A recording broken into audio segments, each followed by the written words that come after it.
شروع کرتی ہوں اللہ کے نام سے جو بڑا مہربان نہایت رحم کرنے والا ہے۔ پرانے وقتوں کی بات ہے، دور کسی مقام پر میاں بیوی رہتے تھے۔ شوہر بہت نیک تھا، سارا دن محنت مزدوری کرتا اور رات کو اللہ کی عبادت میں مصروف رہتا، مگر ان کی بیوی اپنے شوہر کو پسند نہیں کرتی تھی۔ وہ دولت کی لالچی تھی، اور بھلا ایک مزدور کے پاس اتنی دولت کہاں کہ ایک دنیا سے محبت کرنے والی عورت کی خواہشات کی تکمیل کر سکے۔ اس لیے اس عورت نے ایک امیر شخص سے مراسن بنا لیے۔ جب اس کا شوہر کام پر چلا جاتا تو یہ اس شخص کو اپنے گھر میں بلا لیتی۔ یہ پورا دن بدکاری میں گزارتے، اور جب شوہر کے گھر واپس آنے کا وقت ہوتا تو وہ امیر شخص واپس چلا جاتا۔ بدلے میں وہ امیر شخص اس بے حیا عورت کو مال و دولت، زیور اور کپڑے دیتا تھا جو بیچارہ مزدور شوہر دے نہیں پاتا تھا۔ صرف دنیاوی مال و دولت کے لیے یہ عورت اپنی عزت بیچ رہی تھی،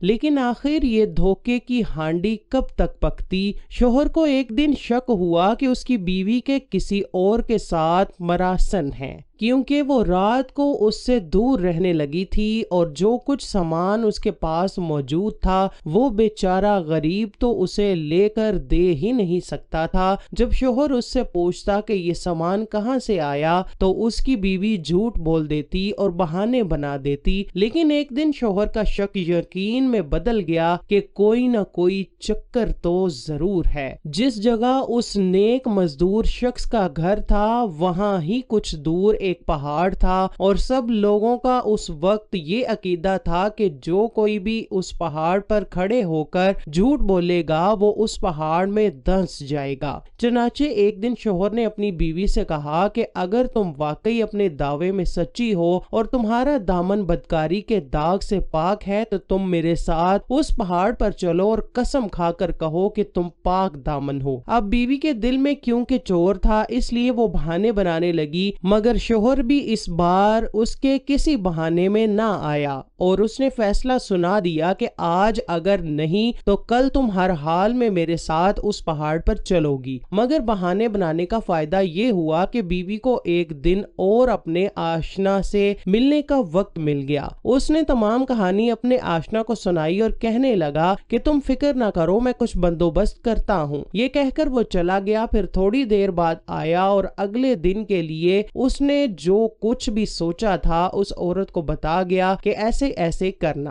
یہ رات اس نیک مزدور پر بہت بھاری گزری، لیکن آخر صبح ہو گئی۔ اگلی صبح شوہر اپنی بیوی کو ساتھ لے کر اس پہاڑی کی طرف بڑھا۔ راستے میں اس عورت کو ایک گدھے والا نظر آیا۔ یہ گدھا اس کا آشنا ہی لے کر راستے میں کھڑا ہو گیا تھا۔ یہ عورت اپنے شوہر سے کہنے لگی کہ میں اتنا پیدل نہیں چل سکتی، تم مجھے کرائے پر یہ گدھا لے دو، میں اس پر سوار ہو کر جاؤں گی۔ بیچارہ اللہ کی گائے شوہر اپنی بیوی کے مکرو فریب کو نہیں سمجھتا تھا۔ اس نے یہ گدھا اپنی بیوی کو کرائے پر لے دیا۔ اب یہ اس پر سوار ہو کر پہاڑ پر چڑھ گئی۔ پھر جب اس مقام پر پہنچ کر جہاں قسم کھانا تھی گدھے سے اترنے لگی تو جان کر گدھے سے اس طرح گری کہ سارا جسم کھل گیا، اور گدھے والے نے جو اصل میں اس کا آشنا تھا اس کا جسم دیکھ لیا۔ شوہر بھی وہاں موجود تھا۔ پھر دوبارہ یہ پہاڑ پر چڑھی اور جس مقام پر قسم کھانا تھی وہاں پہنچ کر اس نے قسم کھائی کہ میں قسم کھاتی ہوں کہ میرا جسم سوائے میرے شوہر کے اور اس گدھے والے کے اور کسی نے نہیں دیکھا۔ اب قسم کیونکہ صحیح تھی اس لیے پہاڑ نہ ہلا، مگر شوہر کو پھر بھی یقین نہیں تھا۔ وہ جانتا تھا کہ بے شک میں اپنی بیوی کے مکر کو سمجھ نہیں پایا ہوں، مگر دے تو یہ دھوکہ ہی رہی ہے۔ شوہر یہ سوچتا ہوا خاموشی سے چل رہا تھا۔ بیوی بڑا خوش ہو کر اس کے پیچھے پیچھے گدھے پر سوار تھی۔ یہ دونوں گھر کی طرف روانہ تھے کہ اچانک گدھے کو ٹھوکر لگی، اور اس بار جان بوجھ کر نہیں بلکہ اصل میں یہ عورت گدھے سے گر پڑی اور دور لڑکتے ہوئے ایک کھائی میں جا گری۔ یہ کھائی اتنی گہری تھی جس سے نکلنا ناممکن تھا۔